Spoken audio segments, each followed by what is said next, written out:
Alright, so I'm uploading our latest video right now. It's my little car collection. Y'all remember these micro machines? They're cool. Anyways, uploading that video right now. Now let's head to the shop, see what's going on.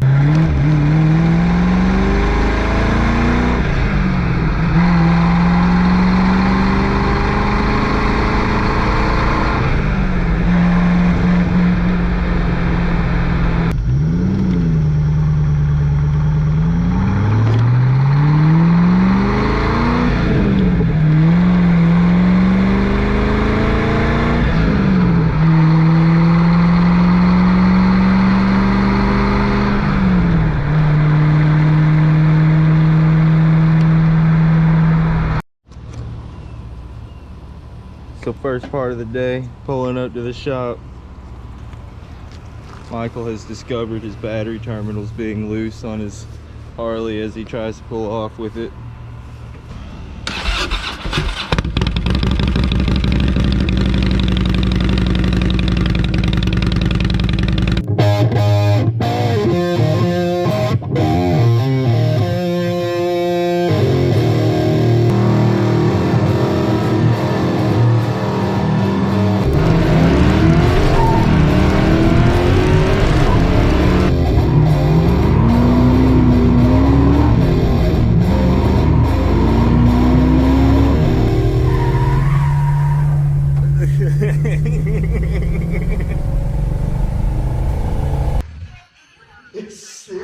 If you don't subscribe to Gasworks, I'm gonna come and eat your mom's macaroni casserole.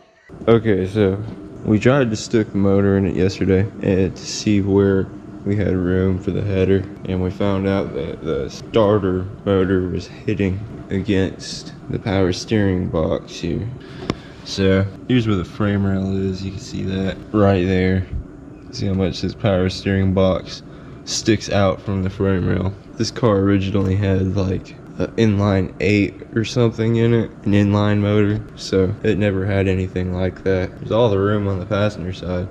I haven't had to touch the passenger side header, but now the conclusion we've came up with is we have to put a rack and pinion kit in here. That way we don't have this big bulbous power steering box, and rack and pinion kit we're putting in here also goes to the power steering pump very easily, because this is a 355 rocket. It takes the same power, we can make it take the same power steering pump as a normal 350 Chevy, so it'll very easily hook up to that, and power steering won't be an issue. It'll also steer like a Lamborghini, because that'll change the ratio in the steering. It'll make it to where you don't have to steer as far to make a turn. But that's where we're at for now.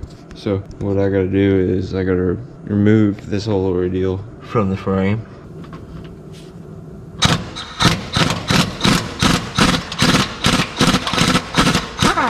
Alright, so I have the steering box here completely torn apart. I took those 4 bolts out the top. I had to take the pitman arm off. I took the orifice off of here. That big old honker right there. It all fell apart when I took the pitman arm off and knocked that upwards, because that was this piece right here. So now that we got that all apart, I was able to slide it back enough to where we can get a wheel in there and we can cut the shaft right there. That way we can have the end of the steering column in there. Now that that's all like that, ooh, I got some dookie on my arm. So now we have a 55 Chevrolet rack and pinion kit. It's not for a 55 Oldsmobile, but 55 Chevrolet has a steering behind the wheels instead of in front of it, like this one had. See how the arm is on the back? So it has to be a specific steering rack to go in there for it to be able to steer the correct direction. But Yeah, so it comes with this piece here. This just bolts to the steering rack via those two bolts, and then this bolts in where the steering box went and the idler arm, which would be those two bolts right there, and then there's 3 bolts that hold in the steering box as well. So judging by eyeball, having set that in there, it looks like it's pretty close. So we're gonna go ahead and cut the shaft right there, let that all drop to the floor, and then we're gonna see if this piece in here fits, and then hopefully by that point we'll have room for the driver's side header to go through here, and then it'll steer like a Lamborghini. What we've done here, since this bar that mounts to the back of this is made for a 55 Chevy and not a 55 Oldsmobile, we had to make it just a little wider. So what I did was, I'll shine a light for you. I cut that side of it. I put a V in one and then just cut a slit in the other. I made it do kind of a S almost, or like a little, you could see that. I haven't welded this side up at all yet, but there's also a plate in there. I'm sure you can see the plate, but that plate blocks off a couple holes and things that this couldn't weld to. You can see there. So right now it's just mocked up in there. We got 2 bolts in this side. I had to drill one like just below the top hole right there, so it'd be matching that bolt pattern right there. And now that's bolted in. There's a spacer in there that came with the kit. I had to drill it out too. The little ball joints on the ends, they were just a little small for the original things here, the ends of the spindles. So I had to put some washers in there to make it where it would go tight, which it wasn't far off, but it was just far enough for me to have to put some washers in it. These are the ones that came with the kit. These go on a 55 Chevy, but they're angled the wrong direction. It kind of needs to angle it away, not into the rotor. So these can't be mounted on those without major modification. So we just did that. We just kept the originals on there.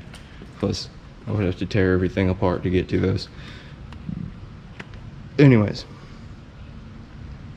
we have that in there now. I had to pull the whole assembly apart and then cut that. It took me taking the bandsaw to get through that because it's just like a solid bar right there that is like, I don't know, maybe like 1.5 inches thick, maybe 1 inch thick. It's wild. I couldn't necessarily get the grinder wheel, the cutting wheel in there, so I had to use the bandsaw to cut it, but I got that chopped off. So now all it is we got to make a little linkage that goes from this nub over to there, and it has to dodge the header. So that instantly gives us a lot more room right through here for a header to go.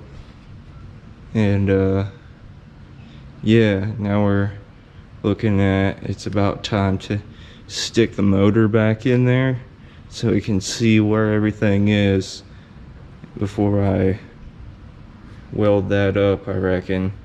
Just to double check and make sure I don't have to like knock this side down to dodge something or anything.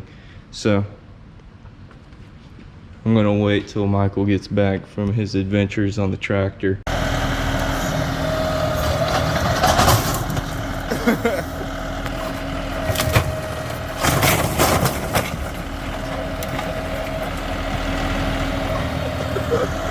And then we're probably gonna stick the motor up in there and see what's happening. For now, I got a mess to clean up while I wait on them. Here's the old steering assembly.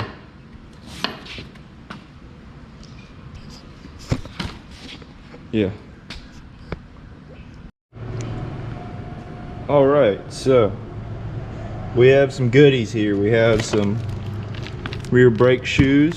We have the rear rubber brake line, which the stock one is torn. We definitely needed that. We have 2 new wheel cylinders for the rear.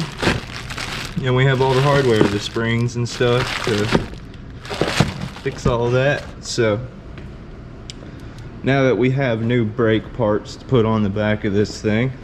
Oh, also, Jim brought by some wheels.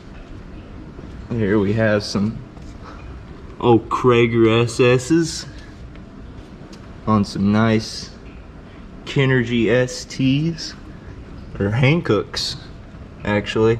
These wheels are 215/75 15s. So if you're wondering what tire size that is for your 55 Oldsmobile.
Alright, so now all the paint is dry. So I'm gonna go ahead and slap the new master cylinder in there, slave cylinder, I'm sorry, with the same old bolts. This does have an orientation. It goes in there. It goes in there like this.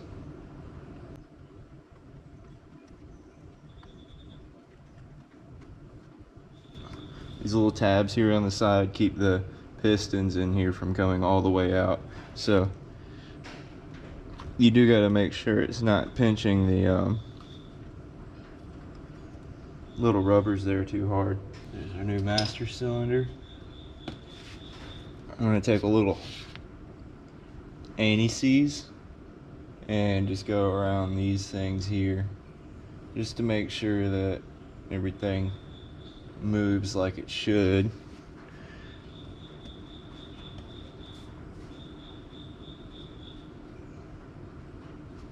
Just a little touch on certain things.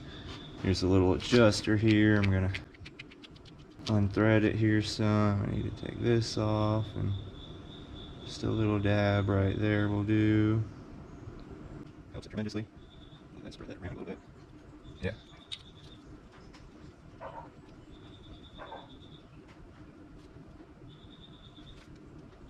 Side now.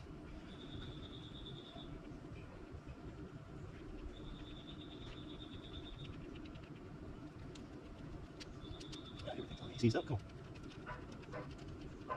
Hold. These open.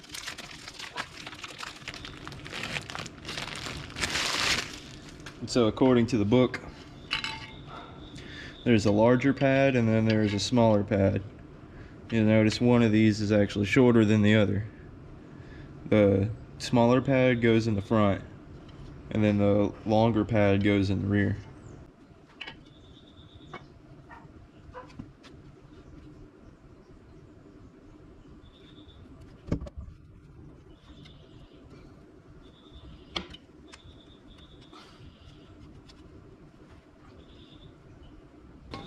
So there's a little clip here. This goes into this little slot here and holds on the lever action thing for the parking brake. So we'll just go ahead and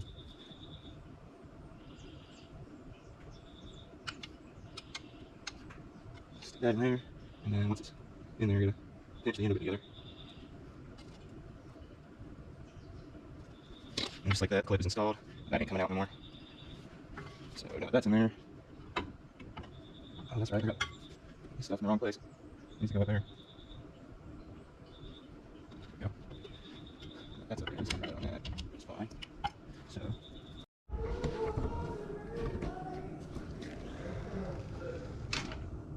B4. There's our B4 right there. Now I'm gonna do this side. So here's this side rebuilt. It's all done. I painted the back plate and everything. Also painted the drum here. It's no longer rusty. Made sure to tape off the burn path, and I sanded the burn path as well. So this axle on this side actually has a small leak to it. Notice, because all the other parts are covered in oil, and some of them cleaned up really nicely like they were covered in oil all their life. So there's that. So there's the drum installed now. I got the spring back on it. Do not paint the springs. They'd just be tough to clean up. But this is looking good now. Got a slight drag on the rotor. It's how I'm supposed to adjust the bottom of it. Just a little bit. And it drags just a little bit.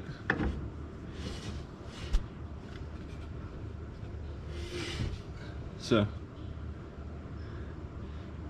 now that that's done, I'm gonna move on in here and get the rest of these new hardline installed properly.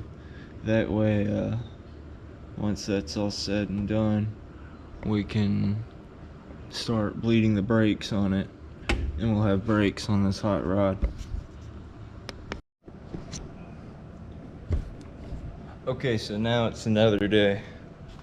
So we got all the rear brake stuff together now, so I'm not worried about the brakes for right now. We don't even have brake fluid to be leading them, much less this corner right here still has left-hand thread studs on it, so we need to change that out. And we also need some lug nuts to be able to put in these new wheels we have to put on her.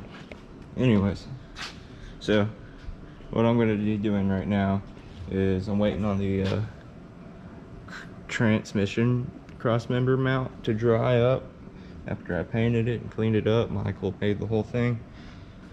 I already got the let me show you guys here. We got this brass piece was original. I just took it out, cleaned it all up, and then we got a new hose in there, and also I painted the bracket there for the top of the rubber line, and you can see the new rear line going in there. You can also see the rust and how everything else looks in here. So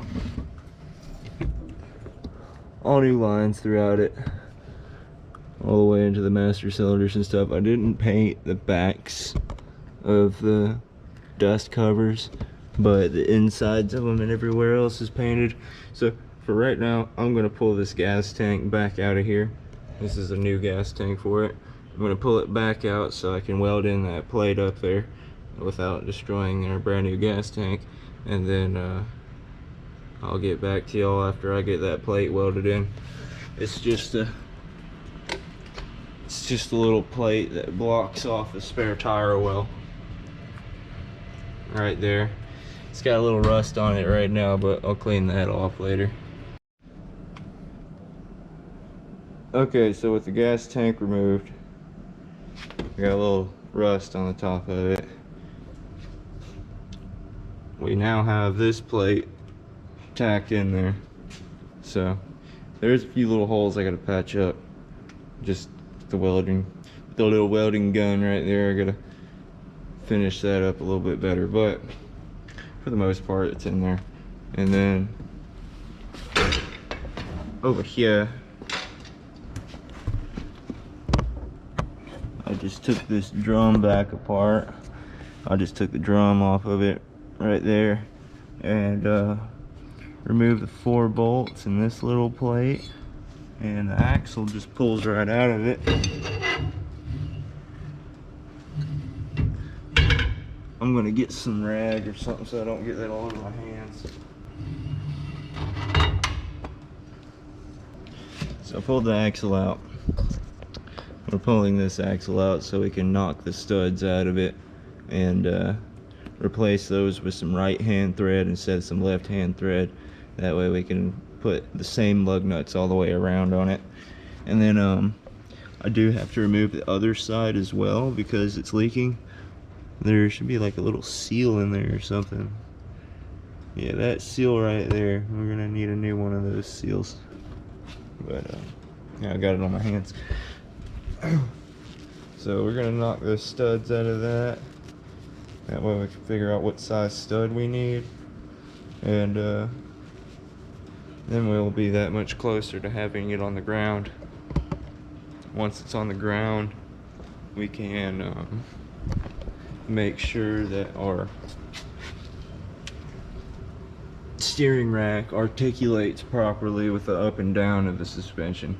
We need it to not have any bump steer. Bump steer is just like when this moves up, it's possible that it could steer as it moves up or something. So we're trying to put that in the best position possible to eliminate bump steer. So there's that.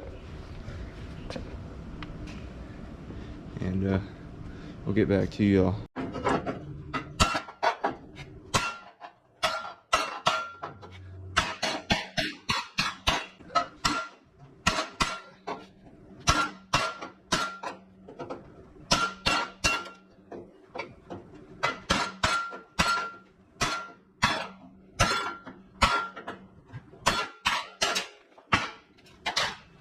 So the floor patch is installed. I managed to weld up the corner nicely, and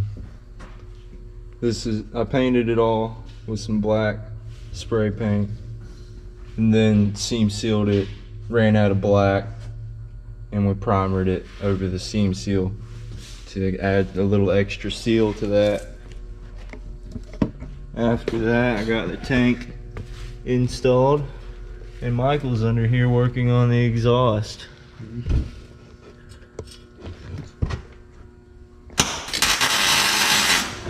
So we got some Borla X Pro XS mufflers in there. 2.5 inch tubing. It's a exhaust kit from Summit. It's not stainless. It's aluminized. Aluminized steel. It's nice though. Get a shot.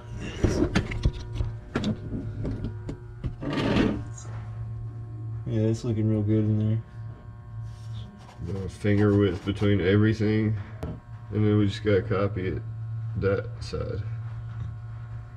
And on that side, we have to cut holes in the frame rail that aren't there on that side because it only had exhaust down one side of it from factory.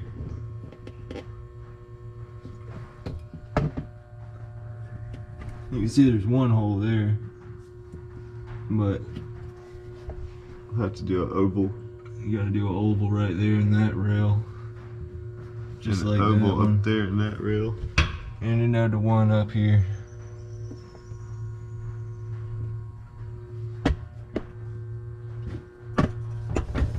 Hey look, it doesn't hit anything.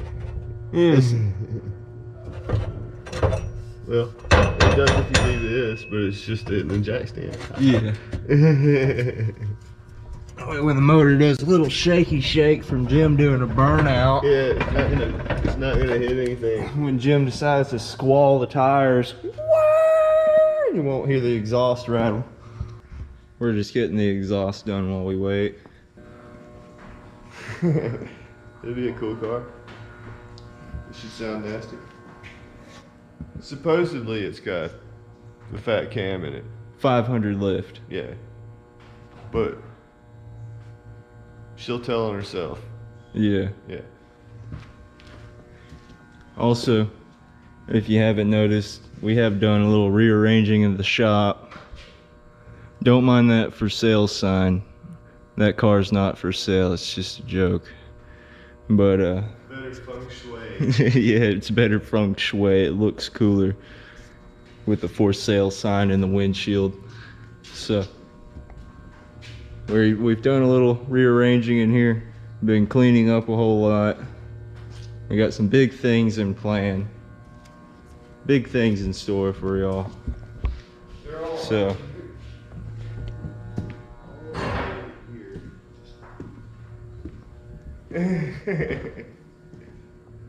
that light's gonna be pretty blinding. But yeah, It's just old school. with the bumper on it, it's gonna be so sweet. We were judging the height of that through some pictures we saw online, because the pictures we saw online, the bumper didn't go lower than this right here. So we got that sitting below that. That way it should clear the bumper back there. If not, we can still fix it. But we also have a new radiator right here to put in the front of it. It's got an electric fan and a nice little shroud on it. It's aluminum. Here's the rest of the exhaust kit for the other side. I can't see where it says Summit. There it is. Summit Racing.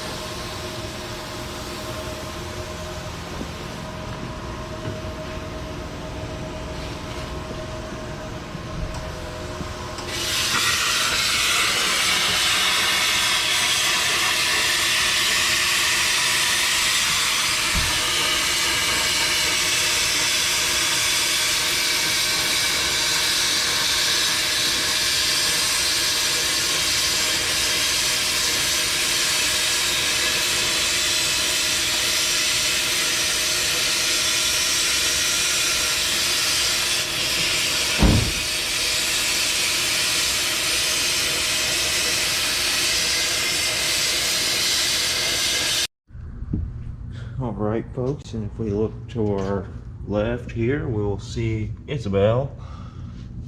And we will also see a 1955 Oldsmobile sitting on Keystone SS's. These are actually Krager SS's. So not only is this car sitting on its Krager SS's. Oh, no, I had no bug. As this car is sitting on its Krager SS's, we got some new lug nuts so it could actually bolt those wheels to the car. And if we look back here, we'll see we got some tips sticking out. The exhaust is pretty much completely done, except we gotta add 2 hangers to it in the middle. And we have to lop that excess off of those so we don't have curb feelers on the tips of the exhaust. But she is sitting on the ground again. And we did finally get some brake fluid the other day as well, so today's journey will be getting that steering rack bolted in place, not bolted but welded in place, and then we're going to bleed the brakes. We also have a header to finish building. I have to wire up a starter. I think we have a fuel pump to put on it. We got a harmonic balancer to knock on there. A number of little things to do here, but also had to get the spark plug-ins on the cap there.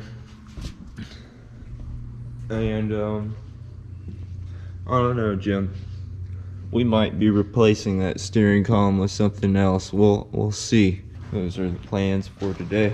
So just a quick little update here. We've now mounted the radiator in it. Made some little brackets there to mount the radiator to the front of the car. Got the piece in here that latches the hood. Little nub sticking off of it. Got some other stuff in here. Move this rag for a second. And we can see where I notched this so a hose can go onto the top hose right there. That actually lines up pretty much perfectly with the top hose over here. We have the Summit air cleaner sitting on the motor now. This does need a spacer. That air cleaner does need a spacer. We have the headlight buckets over here. One is torn apart currently because we have this gaping hole right there to fix. So those are going to get cleaned up and painted black. Car is sitting on the ground, like I said in the last clip. Now we got the rear bumper kind of mocked up on there. The bolts are holding it in. Cut off the curb feelers on the exhaust tips. That's where we're at right now. We got a couple vacuum lines hooked up. We got the booster line hooked up and the other like crankcase vent over here. We got the plug wires on the distributor now, and yeah, it's a little weird. The distributor is counterclockwise instead of clockwise, or the other way around. It's different from a Chevrolet. The rotation of the distributor, it's like the cam gears on the opposite side of the cam or something. But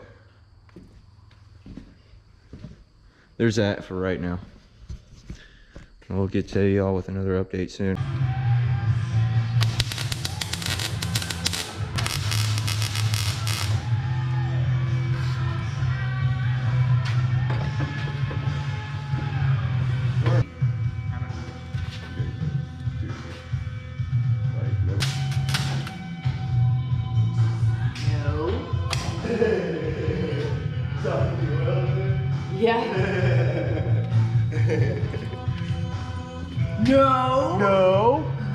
Nope.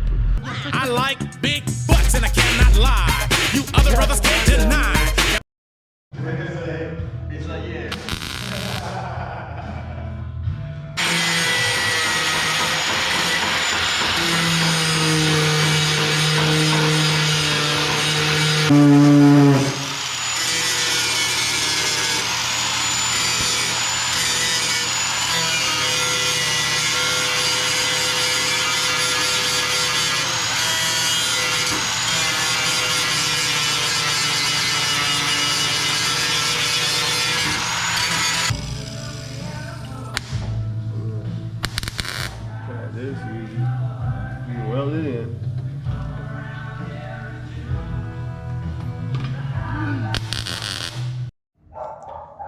All right, so don't mind Sophie in there just losing her mind. She knows I pulled up and she just wants to leave the house super bad. Anyways, to bring you guys up to speed, we patched this headlight bucket. It had the gaping hole in it. I put a patch in there of metal and painted them and installed the headlights. Headlights work. If we look over into here, we have radiator hoses. Don't mind the body hammer just chilling there. Set that down. We have radiator hoses now, and we have this really neat pulley kit that we had to order so we could mount everything to the motor and have belts on it without having to source a ton of stock 350 rocket parts and all that headache-ness. So we just made it quick and had Jim order a kit so we could put that all together. It comes with all the brackets and everything. The motor is pretty wired up. We got the alternator wired up in here, the charging wire, and the exciter wire. Also have, this is the charging wire right here, and there's another one in there. But also have the electronic choke wired up. There's a temperature sensor unit over there that's wired up. The starter's wired up. Coil on the distributor's wired up. I have the entire electric windshield wiper system wired up. At first it didn't work and I was like, what's wrong with it? And I was like, oh, I gotta add a ground. That was grounded to this whole ordeal, which is on the floor over here now, because when we were trying to crank it up, we had to hook the heater core up because, you know, we didn't want to bypass it. So we hooked the heater core up and it decided to pour coolant all in the floorboard. So now we got the heater core removed, which required me to remove the whole airbox system type deal. This goes underneath the dashboard and it has the heater core inside of it, which this is like a really expensive part. This is a $400 heater core online because they don't make these new anymore. So, and then the core returns like $150, and you know, you get that refunded to you, but you have to send them your old one so they can rebuild this. That way they don't lose stock on there. But there's that. This is just so I can stand up to this monster truck. But anyways, we also figured out that don't mind that this is flipped upside down. I just did that so I could bolt it to it and it doesn't go anywhere. The bottom of my original air cleaner from my truck over there, I had a big air cleaner on there at one point. I swapped it out for a chrome one, but the bottom of it makes it to where this is finally like spaced properly off the carburetor and stuff like that. So we're not worried about that, except for the little pin that goes up through the center of it. We have a lower hose in there as well on the radiator. I know you guys can't see that, but the battery's in it now. We had to throw a patch in the battery tray, which I'll pop up a picture of that right quick. And then the fan wiring here, I still have to address it. I still got to make it perfect. We need a little fan switch turn on. This is just a temperature sending unit. I'm pretty sure it's not an actual fan switch, or I could be wrong.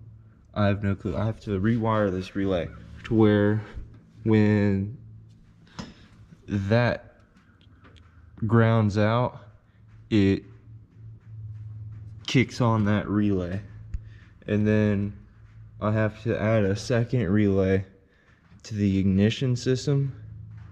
That way this relay isn't pulling direct power from the ignition switch, because I have to be able to kill power to this thing in two different ways. It has to either kill power from that switch over there or activate it, and then it has to go off with the key as well. That way when you turn the key off, the fan just doesn't just sit there and run until it's cold enough. So there's all that. I had to even throw a little spacer behind this pulleys to make it to where the belt lines up better, and we had to measure a belt to put there. Anyways, you got some more wiring done up here. There's a little junction box I incorporated over here. This has the alternator charge wire ran to it. So this would be, one post would be a 12 volts constant, and then this other post is going to be a 12 volts ignition, which I'm gonna have go through a relay. So that the second post will run the fan, and then that first post is just 12 volts constant. It can be pulled from whatever, or you can do quite a few things with that. So there's that. We had to glue the valve covers back onto the engine because they weren't glued, and we replaced the original like twist things that were chrome, and we put some regular 7/16 stainless steel bolts in there. That way they all match, It looks cleaner. Not only that, but we did break one of these. One of these, the bottom of it had broke off, and we had to take the threads out of the engine. But these are just, I don't know, it's iffy when you got like 8 different bolts that hold on your valve covers, it'd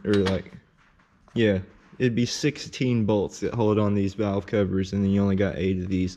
So like you end up having to use multiple tools. We just simplified that.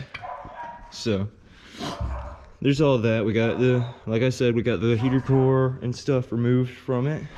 And in one of the last clips y'all saw, Katie and Michael had sat here and wailed on the rust on this side. We could see right here, we no longer have fiberglass holding this together, but instead we got nice solid metal. You can see where it's been welded, but once that's gotten some mud on it, once it's got some Bondo on it, it'll be glorious. It'll look like new. As for back here, I've went ahead and removed the rear shocks. Here's the old shocks. Somebody was trying to lift this car up because, if I recall correctly, the front had spring helpers in it. It's bent. The front had spring helpers in it, little plastic pieces that shoved between the coils of the spring that keep it from collapsing all the way. We removed those, and then these are like coilovers that I don't think that's stock, but here's the shock that goes in there, and you can see it's quite a bit shorter. So they do bolt in there.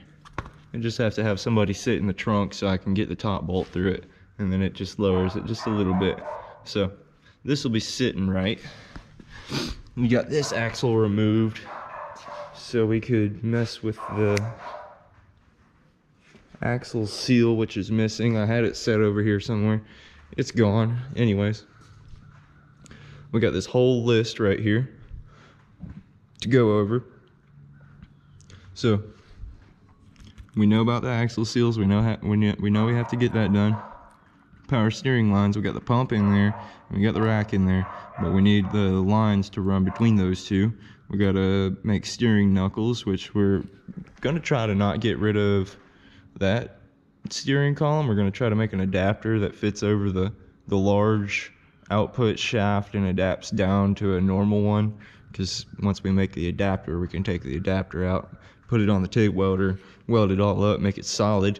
Anyways, so there's steering knuckles. We have to make a transmission cooler happen. There's no transmission lines or cooler on it, so it's just gonna blow tranny fluid everywhere. We're gonna take the tranny fittings out of the transmission and make it to where it goes to a barb fitting. That way we can just run 2 hoses to the front and put a cooler right there in front of the radiator. There's shift linkage we still have to worry about. We got to get the throttle linkage done. We already talked about the heater core. Drive shaft ends up having to be about a few inches longer than it normally is. I have no clue why. I mean, I guess I can know why. It had an inline 8 in it. Now it's like half the length of the motor. So it does have to be a few inches longer. And then we have to finish the floorboard so we can mount the seat in it. We got 2 exhaust hangers to still put in there. Those are the ones that go up front. We got the ones at the rear. The rear shocks are almost done. I just got to get a little help to do it. And then we got to run a vacuum line to the modulator valve on the transmission. I don't know why we got steering column twice in there. Radiator overflow. We need an overflow for the radiator. There's the fan switch and relay, which I just explained to y'all. We have to make that work properly with the key and everything, so you don't have to worry about hitting a switch manually. There's still body work to finish. Then we got to cotter pin everything, make sure everything's got cotter pins in it so it doesn't fall apart. We got to nut and bolt it.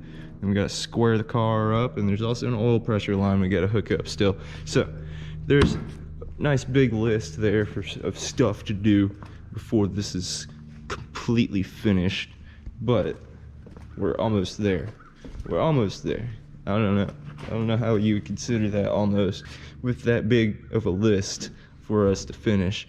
Anyways, we did start bleeding the brakes at one point, never recorded that, but it was kind of a headache. There was lines that I left loose everywhere and stuff like that, but they are bled. They should be stopping the car. Okay, you do need to bleed them a little more so they're less spongy. But I think most thing we're worried about right now is this is a fresh build on this engine, so we have to get it to where it can cool properly without blowing coolant all out the heater core and stuff. And then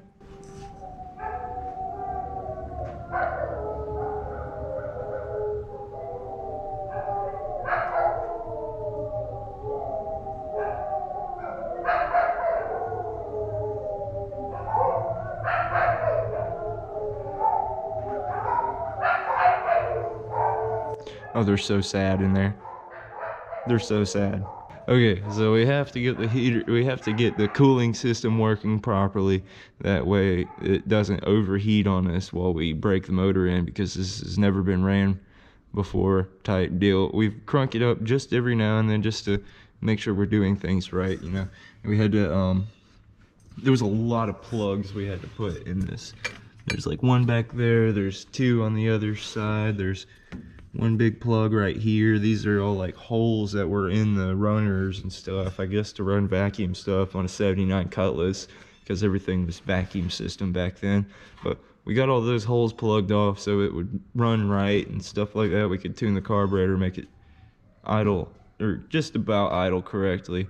And yeah, well, I'll toss up a little short video. I recorded it off my phone, but I didn't record it off the GoPro, so you'll get to hear the sound. It'll just be in a weird aspect ratio.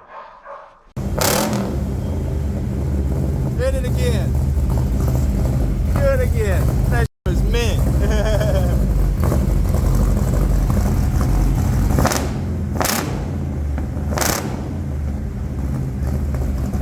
Mint. But there's that video right there.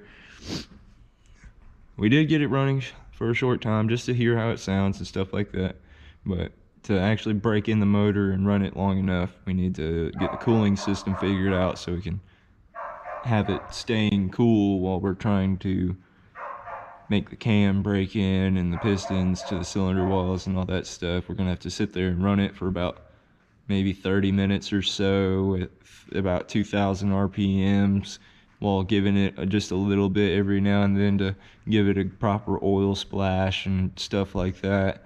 And then we gotta change the oil after a couple heat cycles like that. So there's that. The exhaust is finished under the car. I got puddles everywhere. The exhaust is finished under the car. This header is done, but I do have to take this header back out of the car because we're hearing an exhaust leak, but we can't see it. So we're gonna take this header back out just to make sure that we got everywhere around every little place that we had to weld up, because we will see it if there is a hole there. So by this point, after we've ran it especially, but this tube's ran through the frame rails. You can see the boiler mufflers back there. We got our steering rack. It's welded in place, but it's not welded all the way around yet. So it's staying where it is, but we still have to weld it a little more before it's done. And then also, we put new shocks in the bottom of it. See, these are the little plates that the shocks bolt to. I painted those silver so they would just like stand out a little bit. Plus we don't have any black paint, but there's new shocks in the front of it now. So those were pretty easy to install. We got those from O'Reilly's. There's the other shock from the other backside. But yeah, we got a little bit of floorboard work to do still, you know. stuff like that up there. We just gotta finish them up, make them proper before we put the seat in it, and then I can wire up the power seats that this thing has. There's still some body work to do. There's a rod over here. You can see this side right here and how this was looking. So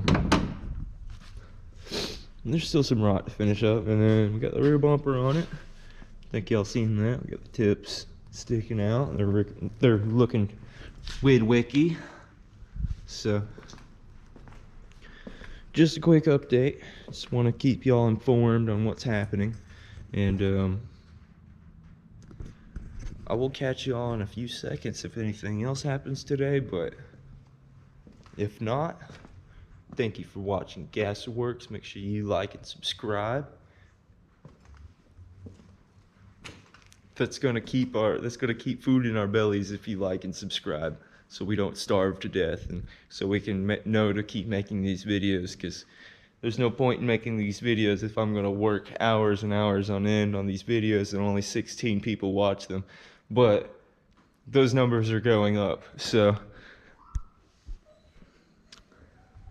let's see what happens.